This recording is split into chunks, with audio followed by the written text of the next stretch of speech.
रूस के सीक्रेट हथियार का असर पिछले दिनों एस्टोनिया, लातविया, लिथुआनिया और पोलैंड जैसे देशों में देखा गया। इस इलाके में उड़ रहे विमानों का जीपीएस सिस्टम अचानक बंद हो गया और विमानों का सैटेलाइट से संपर्क टूट गया। पश्चिमी देशों की खुफिया रिपोर्ट के मुताबिक रूस के कैलिनिनग्राड में पुतिन ने सीक्रेट हथियार को तैनात किया है, जिससे जीपीएस के सिग्नल को जाम किया जा सकता है। यही वजह है कि यहां एस्टोनिया, लातविया, लिथुआनिया और पोलैंड के अलावा बाल्टिक सागर में भी जहाजों का जीपीएस सिस्टम कुछ देर के लिए बंद हो गया था और जहाज और विमानों के रास्ते से भटकने का खतरा बन गया था। पश्चिमी देशों की रिपोर्ट के मुताबिक रूस के सीक्रेट हथियार का नाम तोबोल है। रूस के कैलिनिनग्राड में कुल 7 तोबोल सिस्टम की तैनाती है जो जीपीएस सिग्नल को रोक सकते हैं। माना जाता है कि तोबोल सैटेलाइट के समान सिग्नल भेजता है, जिससे जीपीएस का सिग्नल आना बंद हो जाता है।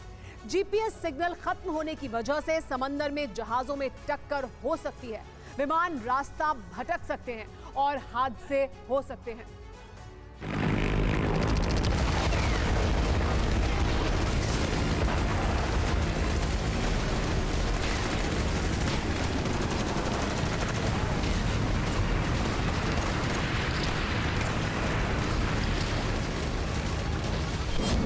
यानी रूस ने एक ऐसी अदृश्य मिसाइल तैयार कर ली है जिससे विमानों और जहाजों का शिकार किया जा सकता है।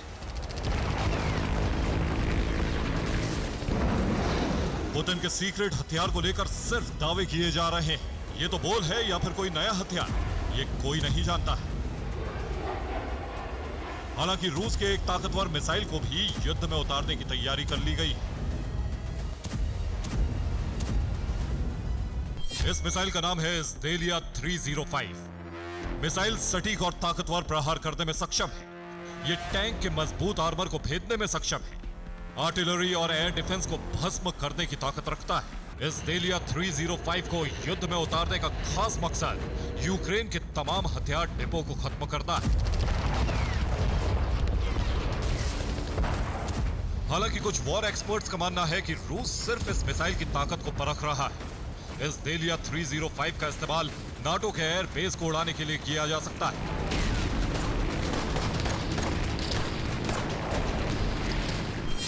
इस ज़देलिया 305 मिसाइल में 25 किलो का वॉरहेड लगाया गया है। हल्का होने की वजह से यह सटीक निशाना लगाता है। मिसाइल की रेंज 14.5 किलोमीटर है। MI-8 और Ka-52 हेलीकॉप्टर से मिसाइल दागी जा सकती है। मिसाइल अपने फिक्स टारगेट से अधिक 2 मीटर के भीतर के दायरे में गिरती है। रशियन हेलीकॉप्टर्स को इस ज़देलिया 305 मिसाइल मिलने के बाद अब यूक्रेन की आर्टिलरी और टैंकों पर खतरा बढ़ गया है।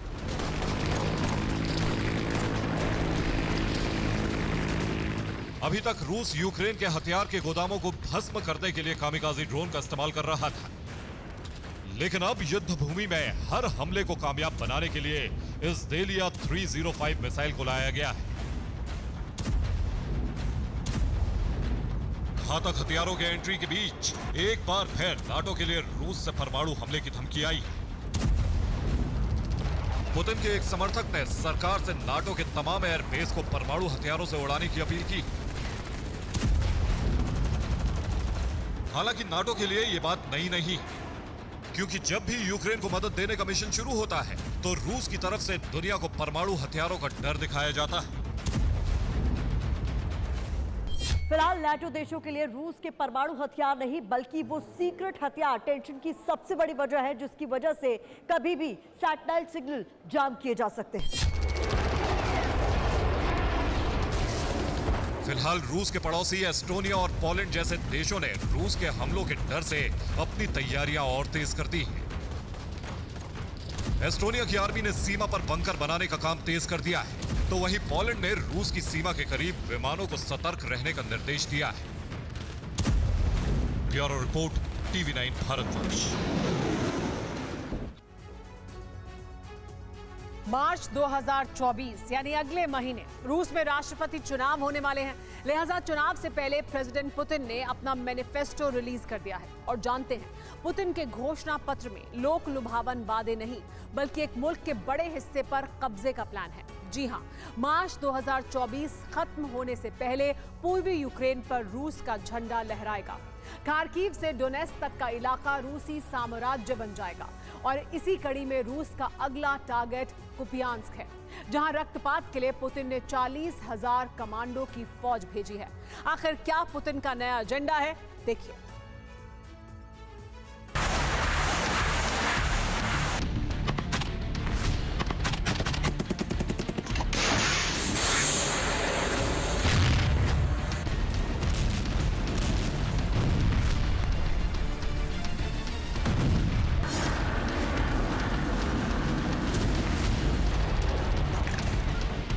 पहले बाखमुत दहला, फिर अवदिव्का में रूसी सेना का बारूदी प्रहार देखा।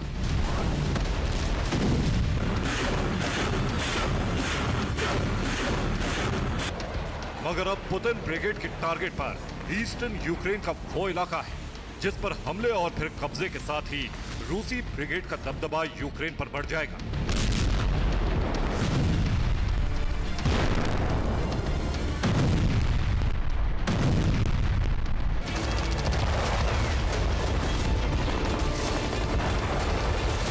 और मुमकिन है पुतिन फिर धीरे धीरे यूक्रेन को अपने कंट्रोल में कर सकते हैं।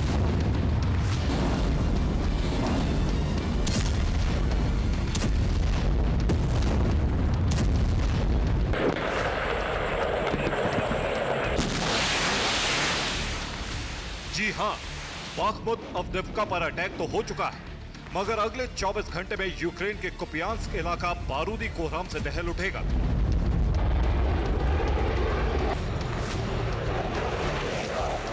जल थल नभ से ऐसा विध्वंसक प्रहार होगा जिसकी कल्पना भर से ही रूह कांप जाएगी।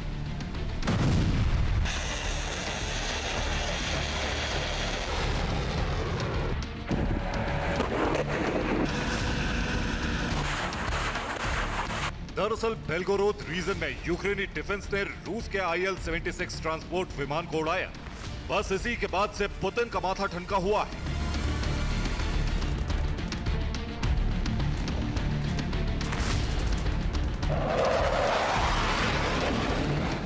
और रूसी सेना यूक्रेन के पूर्वी इलाके में मौजूद हर रीजन को, हर शहर को टारगेट कर रही है।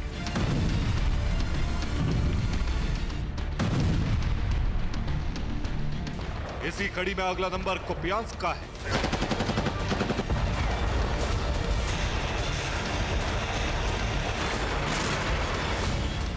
जहां पर धावा बोलने के लिए रूसी डिफेंस ने हैवी डिप्लॉयमेंट भी कर दी। आखिर कैसे, ये भी जान लीजिए।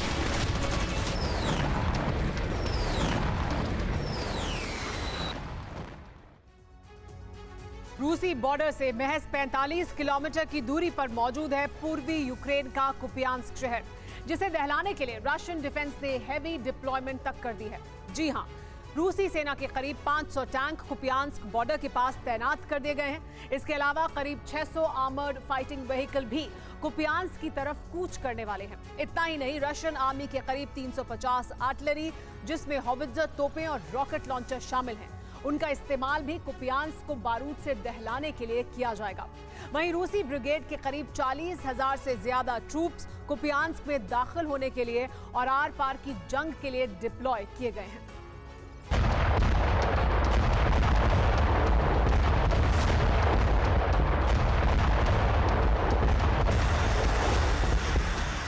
जानते हैं रूसी डिफेंस इतने आक्रामक अंदाज में क्यों है?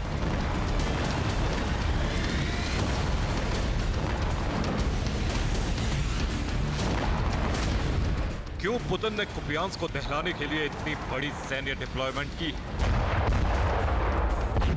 क्यों क्रेमलिन के टारगेट पर यूक्रेन का पूर्वी इलाका?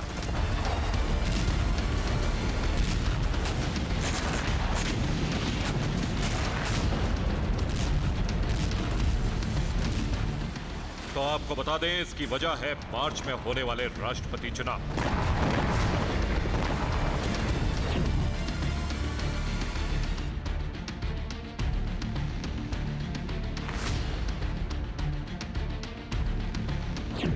मार्च महीने में रूस में राष्ट्रपति चुनाव होंगे, लिहाजा उससे पहले पुतिन कुछ बड़ा करने की कोशिश में जुटे।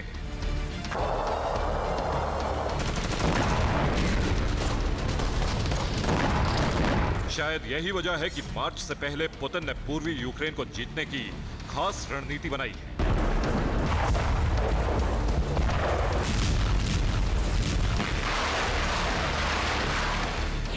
वो ये कि डोनेस्क और लुहांस्क रीजन पर संपूर्ण कब्जा हो, खार्किव रीजन में भी रूसी ब्रिगेड का कंट्रोल हो, ऑस्कील रिवर पर भी रूसी आर्मी का दबदबा हो। मार्च 2024 खत्म होने से पहले पहले पुतिन खार्किव से डोनेस्क तक के पूरे इलाके पर पूर्ण रूप से कब्जा चाहते हैं। इसीलिए एक एक कर ईस्टर्न यूक्रेन के हर रीजन, हर शहर, हर कस्बे को टारगेट किया जा रहा है।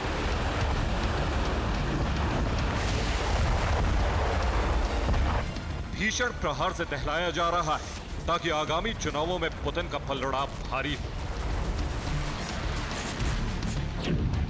एक तरफ पुतिन यूक्रेन को छलनी करने के लिए, उसके हिस्से को कंट्रोल करने के लिए हर दिन नई युद्ध नीति बना रहे हैं, नई स्ट्रेटेजी के साथ हमले कर रहे हैं। तो दूसरी तरफ यूक्रेनी सेना 2 साल से जारी मैराथन जंग को लड़ते लड़ते हांफ चुकी है।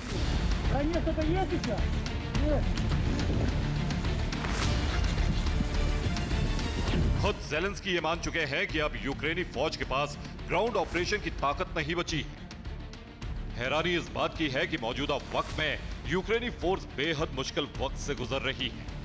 वो ये कि एक तो यूक्रेनी सैनिकों का मनोबल टूट चुका है और दूसरा ये कि जो जंग लड़ना चाहते हैं मगर यूक्रेनी डिफेंस के पास हथियार नहीं बचे हैं। और अब तो नौबत ये आ चुकी है कि ज़ेलेंस्की को अपनी सेना के टॉप कमांडर और प्रमुख तक बदलने पड़ रहे हैं।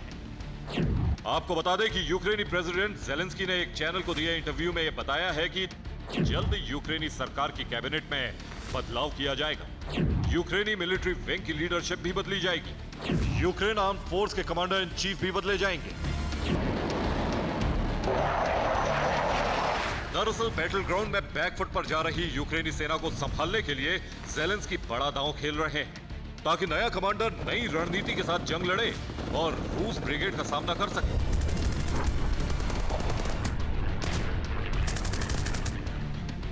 लेकिन हालात इस बात के संकेत दे रहे हैं कि अब जंग में रूस को काउंटर करना यूक्रेन के बूते की बात नहीं रही।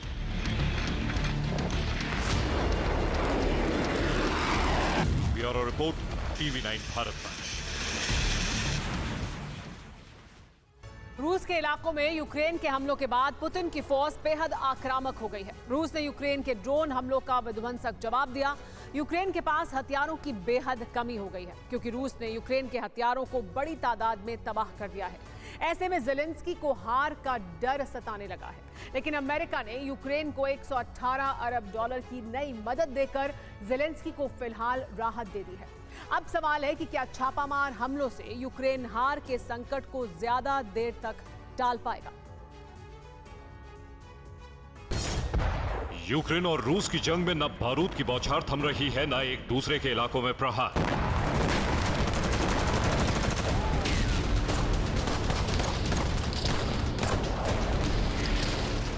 एक दूसरे पर धुआंधार हमले किए जा रहे हैं।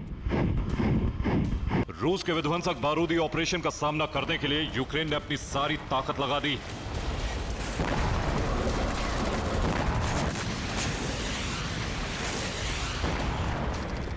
रूस के दबदबे वाले इलाकों पर यूक्रेन विध्वंसक हमले कर रहा है। निप्रो और खेरसोन में पिछले 24 घंटों में यूक्रेन ने हमले करके रूसी खेमे को दहला दिया है। खेरसोन में यूक्रेन के हेलीकॉप्टर से रूसी सेना की टुकड़ी को निशाना बनाया गया। नीपर नदी से सटे इलाकों में यूक्रेनी एयरफोर्स के हमले बढ़ते जा रहे हैं, जिससे पुतिन का बारूदी मिशन और प्रचंड हो गया है।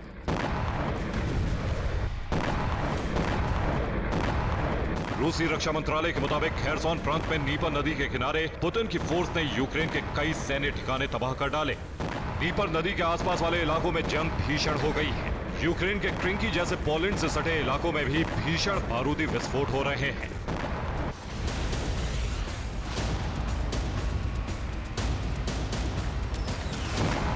यूक्रेन में जंग का नतीजा चाहे जो निकले, लेकिन पिछले 24 घंटों में यूक्रेन ने रूसी सेना को कई बड़े झटके दिए।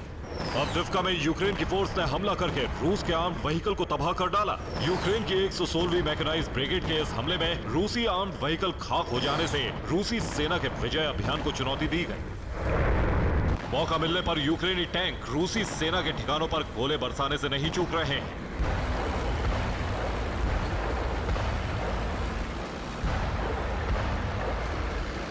डोनेस्क में आर पार की जंग छिड़ी हुई है। यूक्रेन रूस के कब्जे वाले इलाकों पर छापामार अंदाज में हमले कर रहा है।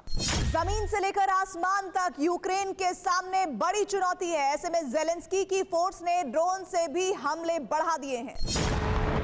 रूस के इलाकों में भी यूक्रेन के ड्रोन हमले बढ़ गए हैं। रूस के ब्रियांस्क में भी यूक्रेन ने ड्रोन से हमला करके पुतिन की फोर्स को दहलाने की कोशिश की, लेकिन रूसी रक्षा मंत्रालय का दावा है कि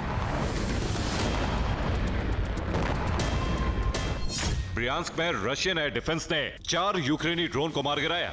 बेलगोरोद में 4 यूक्रेनी ड्रोन नष्ट कर दिए गए। वोल्गोग्राद में 2 यूक्रेनी ड्रोन और रोस्तोव में भी 1 यूक्रेनी ड्रोन को मार गिराया गया। पर यूक्रेन के ड्रोन हमलों से यह साफ दिखने लगा है कि जेलेंस्की की सेना पुतिन की फौज को छापामार हमलों से उलझाना चाहती है। यूक्रेन के ड्रोन हमलों में रूसी धरती पर कोई बड़ा नुकसान नहीं हुआ, लेकिन इसी बीच यूक्रेन ने रूसी कब्जे वाले लुहांस्क के लिसिचांस्क में भी भीषण हमला किया।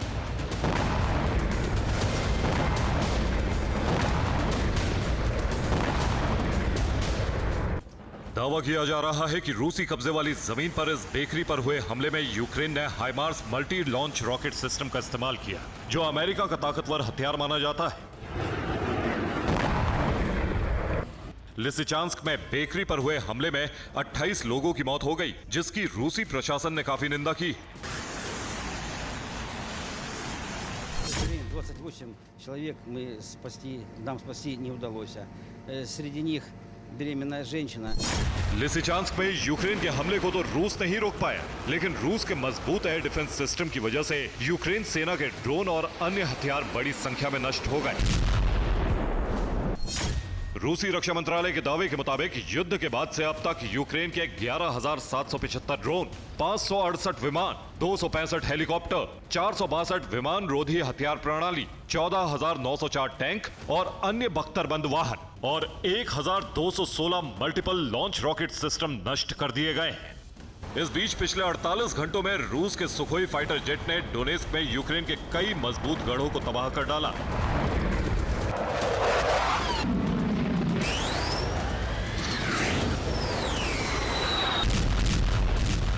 रिपोर्ट्स के मुताबिक यूक्रेन के पास हथियारों की भारी कमी हो गई है, लेकिन हार से बचने के लिए जेलेंस्की की सेना हर दांव चल रही है। जेलेंस्की को भी लग रहा है कि हथियारों की कमी के कारण यूक्रेन भले ही कुछ दिनों तक रूस का सामना कर ले, लेकिन उसकी हार को टाला नहीं जा सकता। इस बीच दावा किया जा रहा है कि यूक्रेन ने नए हथियार तैयार किए हैं। यूक्रेनी सेना रूस के खिलाफ लड़ने के लिए कामिकाजी ड्रोन को अपग्रेड करके ऐसा मानव रहित हवाई हथियार बनाया है जो बड़े स्तर पर संहार कर सकता है।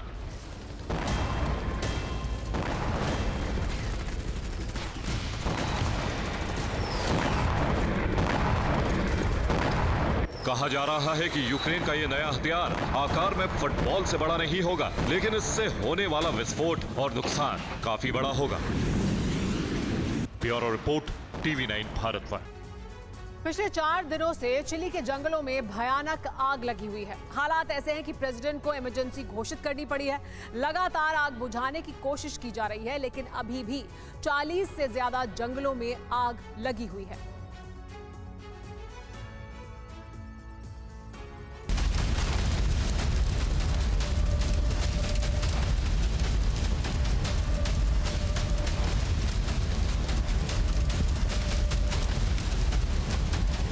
चिली के जंगलों में भयंकर आग लगी है, जिससे 1600 से ज्यादा घर जलकर खाक हो चुके हैं।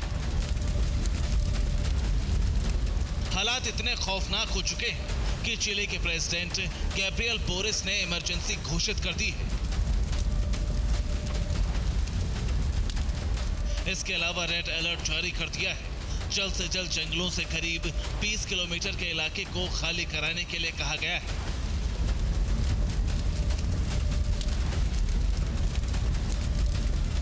क्योंकि आग तेजी से फैल रही है, जंगलों के बीच में पड़ने वाले कई गांव पूरी तरह से जल गए।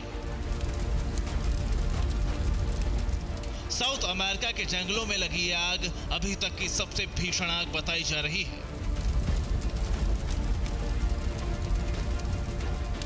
112 लोगों की मौत हो चुकी है, जिसमें से 32 शवों की ही पहचान हो पाई है, जबकि 200 से ज्यादा लोग लापता हैं।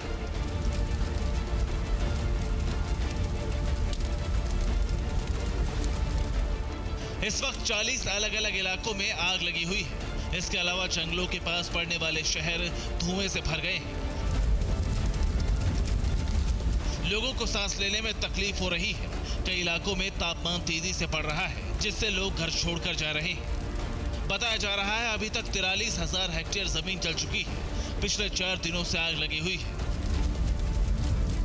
आग बुझाने में 19 हेलीकॉप्टर और 450 से ज्यादा फायर ब्रिगेड की गाड़ियां लगी हुई हैं, लेकिन आग पर काबू नहीं पाया जा सका। Bureau report, TV9 Bharatvarsh. Super prime time में आज के लिए इतना ही। फिलहाल वक्त हो गया एक ब्रेक का। बने रहिए टीवी9 भारतवर्ष के साथ।